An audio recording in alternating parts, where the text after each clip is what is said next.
नमस्कार, मैं जेसी उप्रेती पंचकोश हीलिंग साधना केंद्र लखनऊ से आपके समक्ष उपस्थित हूँ और आज मैं आपके सामने योग एवं साधना के बारे में कुछ विचार विमर्श करना चाहता हूँ।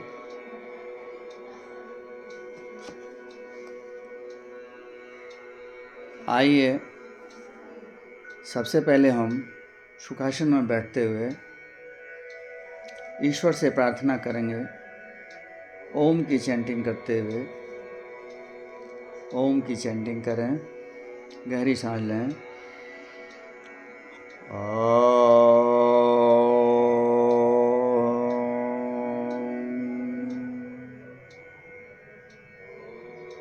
अगेन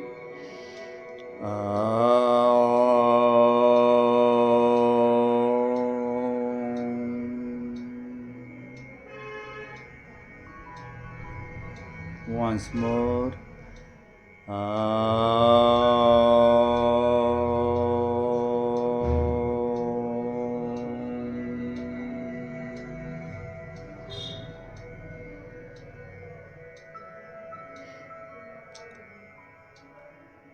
दोनों हथेलियों को जोड़ करके चेस्ट के सामने लाएंगे प्रणाम मुद्रा में और गायत्री मंत्र का जाप करेंगे।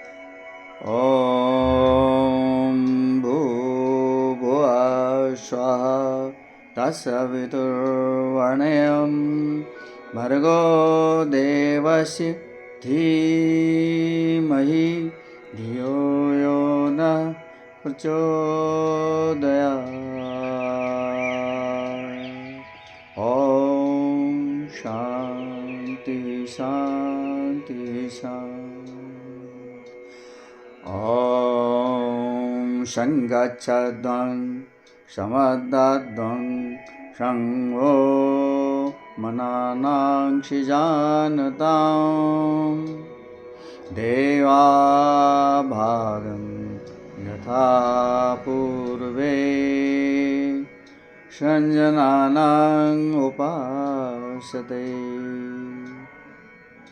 संजनानां उपासते।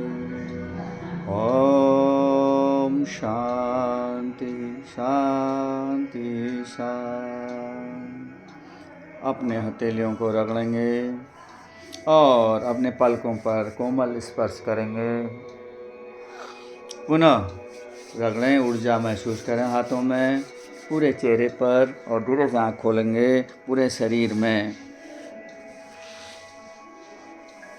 मसाज करेंगे और ईश्वर को धन्यवाद देते हुए आज का हम लेसन प्रारंभ करेंगे जो योग एवं साधना से संबंधित है। सर्वप्रथम मैं आपको ये बताना चाहूँगा कि ओंकार शब्द बहुत ही महत्वपूर्ण है और इसमें 3 शब्द आ, उ और मा से मिल करके ओम बना हुआ है। अक्सर ओम का उच्चारण करते समय हमें इस बात का ध्यान रखना चाहिए कि आ नाभि से आ का उच्चारण और फिर उसका उ कंठ तक और माँ उसके बाद माँ का उच्चारण होता है। इस तरह से तीनों मिलके आ उ मा ओम बन गया। आ उ मा ओम। तो यह ब्रह्मा विष्णु महेश तीनों देवताओं का द्योतक है और इसी से सारा संसार उत्पन्न हुआ है और इसका विशेष महत्व है। इसके द्वारा जो वाइब्रेशंस उत्पन्न होती हैं शरीर के अंदर, उससे बहुत बड़ा लाभ होता है। और यदि ओंकार ही जपते रहे व्यक्ति तो यही उसके मोक्ष का साधन भी हो सकता है। तो इसकी बड़ी महिमा है। तो हमें इसका उच्चारण सही ढंग से करना चाहिए और इसका उच्चारण करने का भी 3 तरीके हैं। कुछ लोग इसमें 3 शब्द आते हैं आ, उ और मा। तो इन 3 शब्दों का उच्चारण पहले एक तो तरीका ये है कि आप आ का कम उच्चारण करेंगे आ,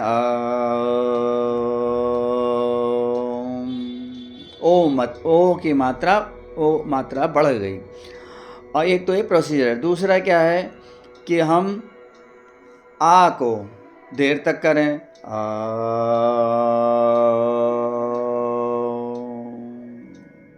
दूसरा ये। तीसरा, माँ को ऊपर तक उठा के देर तक करें।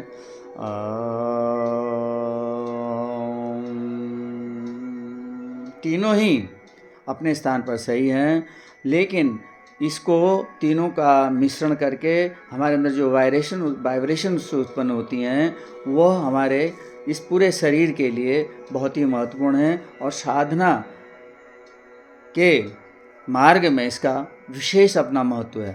अब आइए हम ओम तो हमने सीख लिया है कि कैसे बोलेंगे और कैसे इसका उच्चारण करेंगे। अब हम योग एवं साधना के बारे में कुछ शब्दों को आपको बताना चाहते हैं। योग को समझने के लिए पहले परमात्मा, आत्मा एवं जीव आत्मा को समझना आवश्यक है। यदि हम इस भौतिक शरीर को हटा दें तो हमारा ऊर्जा शरीर शेष रहेगा। यह ऊर्जा शरीर हमारी आत्मा एवं उसकी चेतना है। आत्मा को हम आध्यात्मिक ऊर्जा कह सकते हैं, जो ब्रह्मांड की परम शक्ति का अंश है, जिसे परमात्मा के नाम से जाना जाता है। उस परम शक्ति के अंश को, जो आत्मा के रूप में जीव में समाहित हो जाती है, जीव आत्मा के रूप में मानी जाती है। तो हमारा जो ये जीव आत्मा है, यह परमात्मा का ही अंश है। इसका मतलब कि ईश्वर का अंश हमारे में है और we all are the part and parcel of the god. यह न शरीर है जो हम देख रहे हैं, यह न शरीर है, न मस्तिष्क, न ही विचार है और न ही भावना।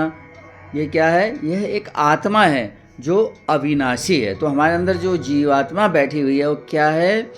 वह अविनाशी है, जिसका नाश कभी भी नहीं होता है। शरीर जो है इसका नाश हो जाएगा, क्योंकि ये मैटर का बना हुआ है।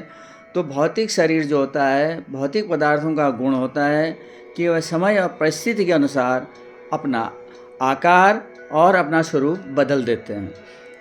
इसी तरह से हमारा शरीर भी जब शैशवावस्था में रहता है, उसके बाद हम जवान होते हैं, उसके बाद हम वृद्ध होते हैं, तो शरीर उसके बाद इतना जीर्ण शीर्ण हो जाता है, हमारे अंग इतने जीर्ण शीर्ण हो जाते हैं कि शरीर किस में बदल जाता है?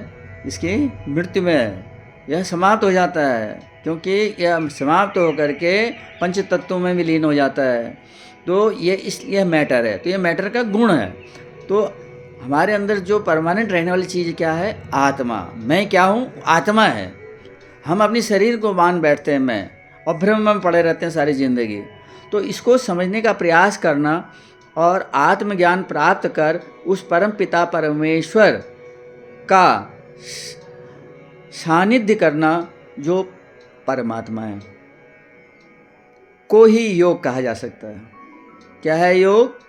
हम इसको समझें कि हमारे अंदर आत्मा जीव का एक अंश है, जो कि स्थायी है, अविनाशी है, और उसके बारे में हम जानकारी प्राप्त करें और उसका सानिध्य किससे करना है? परम पिता परमेश्वर से, जिसका वो पार्ट एंड पार्सल है। तो इसको ही योग कहते हैं, सरल भाषा में, बिल्कुल सिंपल डेफिनेशन है योग को समझने के लिए। अब योग का तात्पर्य क्या हुआ? आत्मा से परमात्मा के मिलन की अवस्था है। इस अवस्था को, अभी मिलन की अवस्था है, इसको प्राप्त करने के लिए पातंजलि के योग सूत्र में अष्टांग योग में क्या बताया गया? यम, नियम, संयम, प्राणायाम, ध्यान, धारणा एवं समाधि का उल्लेख है। प्रथम हम योग में यम, नियम, संयम तथा प्राणायाम के माध्यम से शरीर को पुष्ट एवं बलयुक्त बनाते हैं, तथा ध्यान के माध्यम से शरीर स्थिर और शांत होता है। तदुपरांत ही जीव धारणा एवं समाधि को प्राप्त कर सकता है। These are the different stages explained by the Patanjali yoga sutra. इसे 8 फोल्ड प्रिंसिपल भी कहा जाता है योग का, और इसको स्टेप बाय स्टेप हम अपने जीवन में अपनाने के बाद हम अपने लक्ष्य को, जो मनुष्य का है मोक्ष प्राप्त करना, उसकी ओर बढ़ सकते हैं और उसे प्राप्त भी कर सकते हैं। अब उपरोक्तानुसार शरीर एवं आंतरिक शुद्धि के लिए आवश्यक क्या है? आवश्यक है नियमित भोजन, शारीरिक व्यायाम, आसन, प्राणायाम करना बहुत आवश्यक है। These are the very essential part of the yoga. You have to do asanas, प्राणायाम, और आपको अपना जो भोजन लेना है उसको नियमित रूप से लेना है। शारीरिक व्यायाम अथवा आसन शरीर की विजातीय पदार्थों को शरीर से बाहर करता है और शरीर को इस योग्य बनाता है कि अच्छी ऊर्जा शरीर में प्रवाहित हो सके। जब हम अपने शरीर को स्वच्छ एवं स्वस्थ रखेंगे तो हमारा शरीर अत्यधिक मात्रा में ऊर्जा ग्रहण करने योग्य हो सकेगा। अब क्या है, हम शरीर को शुद्ध करने के लिए सबसे पहले जो योग में हमें बताते हैं, जैसे हमें षटकर्म करते हैं। षटकर्म क्यों करते हैं? षटकर्म इसीलिए करते हैं कि हमारे अंदर जो वात पित्त कफ 3 दोष होते हैं, इन दोषों के ये तभी होते हैं जब इनमें विषम अवस्था पैदा हो जाती है। यदि वात पित्त कफ में सम अवस्था रहेगी तो व्यक्ति स्वस्थ रहेगा, और यदि इनमें विषमता आ गई किसी में भी तो उसके अंदर दोष उत्पन्न होना शुरू हो जाता है। तो ऐसी स्थिति में हमें क्या करना होता है? हमने अपने शरीर की पहले शुद्धि करनी होती है। तो इन षटकर्मों का सहारा लेकर के हम अपने शरीर की शुद्धि करते हैं, और उसके बाद हम प्राणायाम पर जाते हैं। प्राणायाम बहुत जल्दी हमको फ़ायदा शीघ्र पहुंचा देता है, क्योंकि हमारे जो नाड़ियां हैं वह षटकर्म के माध्यम से शोधित हो जाती हैं, और प्राणायाम के द्वारा हम उनमें अपने प्राणों को जो श्वास प्रश्वास से लेते हैं उनको पहुंचा करके उनको हृष्ट पुष्ट और ऊर्जित करते हैं। तो हमारा शरीर ऑटोमेटिकली स्वस्थ हो जाता है, और योग की आगे बढ़ने के लिए हम सहज हो जाते हैं। तो ये आपका षटकर्म और आसन प्राणायाम ये बहुत आवश्यक क्रियाएं हैं। अब यह बात ध्यान देने योग्य है कि शरीर के वायु शुद्धि से शरीर की आंतरिक शुद्धि अत्यंत महत्वपूर्ण है। तो हम वायु शुद्धि तो कर रहे हैं, लेकिन हमारे शरीर की आंतरिक शुद्धि भी बहुत आवश्यक है।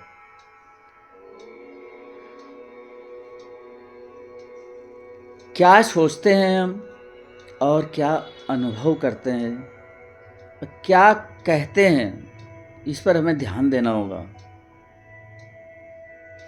यदि कुछ गंदा हमने खा लिया या कुछ ऐसा अनियमित रूप से हमने खा लिया तो शरीर हमारा गंदा हो जाएगा। किस प्रकार चेतना के स्तर को उठाना है यह समझना आवश्यक है। यह संसार विचार एवं भावनाओं से पूर्ण है। यह शरीर और मस्तिष्क एक इलेक्ट्रॉनिक उपकरण की तरह है जो विचार कर संवादों को ग्रहण कर सकता है। प्रायः देखा गया है कि यदि हम किसी से मिलते हैं तो हमें अच्छा महसूस होता है और कभी बुरा लगता है। यह हमारी ग्रहणशीलता का परिचायक है। ध्यान के दौरान हमारे मस्तिष्क में कई तरह के विचार एवं घटनाएं निरंतर आती हैं जिनका संबंध हमारे चारों ओर के वातावरण से होता है। वातावरण जितना स्वच्छ होगा विचार कम और अच्छे ग्रहण होंगे। इसी कारण योगी समाज से दूर जंगलों एवं पर्वतों की शरण लेते हैं, जहाँ वे ध्यान के माध्यम से उच्च चेतना को प्राप्त करते हैं। कतिपय मंत्रों का उच्चारण हमारी चेतना के स्तर को उठाने में अत्यधिक सहायक होता है, जिनमें प्रमुख ओम या आमीन हैं। निरंतर इन मंत्रों का उच्चारण करने से जीव आत्मा का शोधन होता है और उच्च स्तर को प्राप्त करते हुए परमात्मा से इसका मिलन होता है। ओम की चैंटिंग करना निरंतर, यह अगर इसी पर भी आप लगे रहें और अपने नियम संयम और सभी चीज़ों को आप अपने अच्छे विचार बनाएं, तो इसी के माध्यम से भी आप मोक्ष की प्राप्ति कर सकते हैं। हमारा भौतिक शरीर है जिसे हम देख सकते हैं, ये जो हम देख रहे हैं दिस इज़ फिजिकल बॉडी, लेकिन इसके बाहर क्या है, एक एनर्जी बॉडी भी है, ऊर्जा शरीर होता है जो सामान्यतः दिखाई नहीं देता है। इस ऊर्जा शरीर का संबंध भौतिक शरीर से उसी प्रकार है जैसे एक सिक्के के दो पहलू हैं। इस ऊर्जा शरीर के अंदर भूरे बादलों की तरह नकारात्मक विचार एवं भावनाएं जो हम लंबे समय से एकत्रित करते रहते हैं वह रहती हैं। जब हम ध्यान के लिए बैठते हैं तो हमारे मन में कई विचार स्वतः पनपने लगते हैं। यह हमारे शरीर का आंतरिक शोर है जो परमात्मा को जीवात्मा से मिलने के लिए रोकता है। अनेकों अवसर पर परमात्मा हमें आगाह करता है, लेकिन हम अपने आंतरिक शोर के कारण उसकी आवाज़ सुनने में असमर्थ रहते हैं। इसलिए आवश्यक है कि हम अपने चित्त में स्थिरता लाएं और आत्मज्ञान प्राप्त करें। इसके लिए आवश्यक है कि हम ध्यान करने का प्रयास करें। इससे दैवी ऊर्जा प्रकाश स्तंभ के माध्यम से हमारे शरीर और सारे चक्रों में प्रविष्ट करती है और हमारे ऊर्जा शरीर में विजातीय पदार्थों का विनाश करती है। अब प्रकाश स्तंभ क्या है?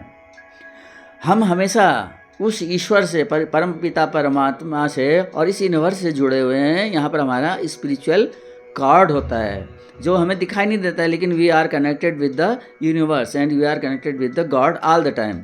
और इसी तरह से ज़मीन से भी जुड़े हुए हैं हम, ग्राउंडिंग है, इसीलिए हम ज़मीन में चलते रहते हैं, बैलेंस रहते हैं। और यदि ना हो तो हम ज़मीन में टिक नहीं सकते हैं, हम उड़ने लगेंगे। तो इसलिए हम किसी डोर से, उस ईश्वर के, कहते नहीं कि आप उससे डोर से बंधे हुए हैं, आप फ्री नहीं हैं, उस परमात्मा के हाथों उस डोर से बंधे हुए हैं। That is called spiritual card.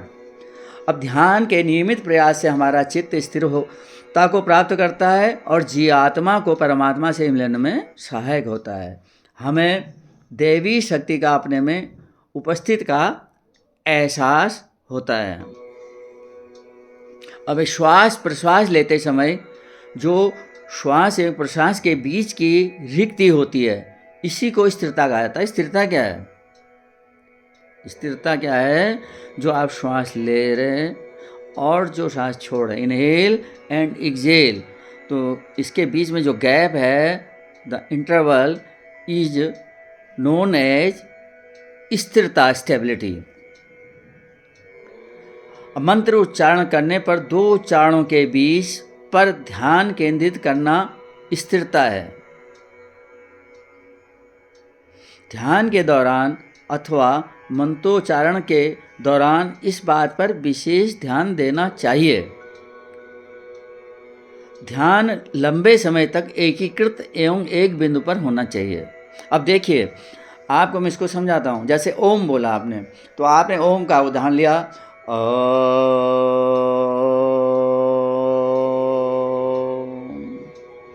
अब यहाँ पर हम रुक गए। रुकने के बाद क्या कर रहे हैं हम दूसरा मंत्र बोल इसी का रिपीट करेंगे और रिपीट कर रहे हैं हम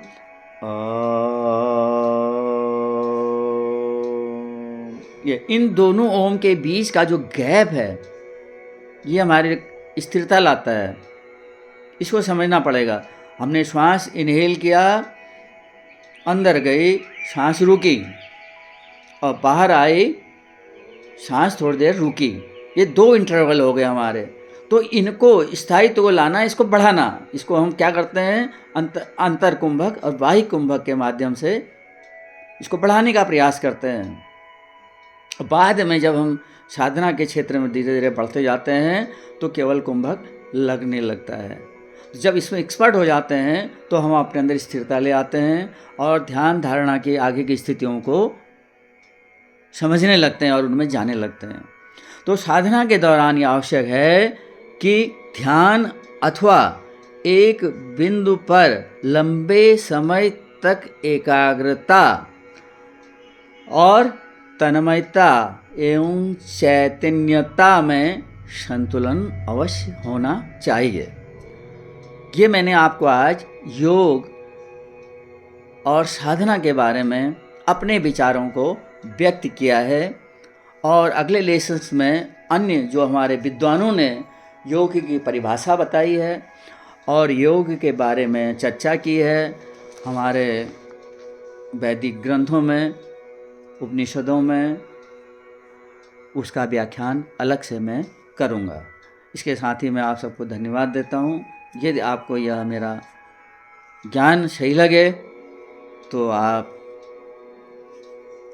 मुझे मेरे इस चैनल को सब्सक्राइब करें और अगर कमेंट देना चाहें तो अवश्य दें। धन्यवाद।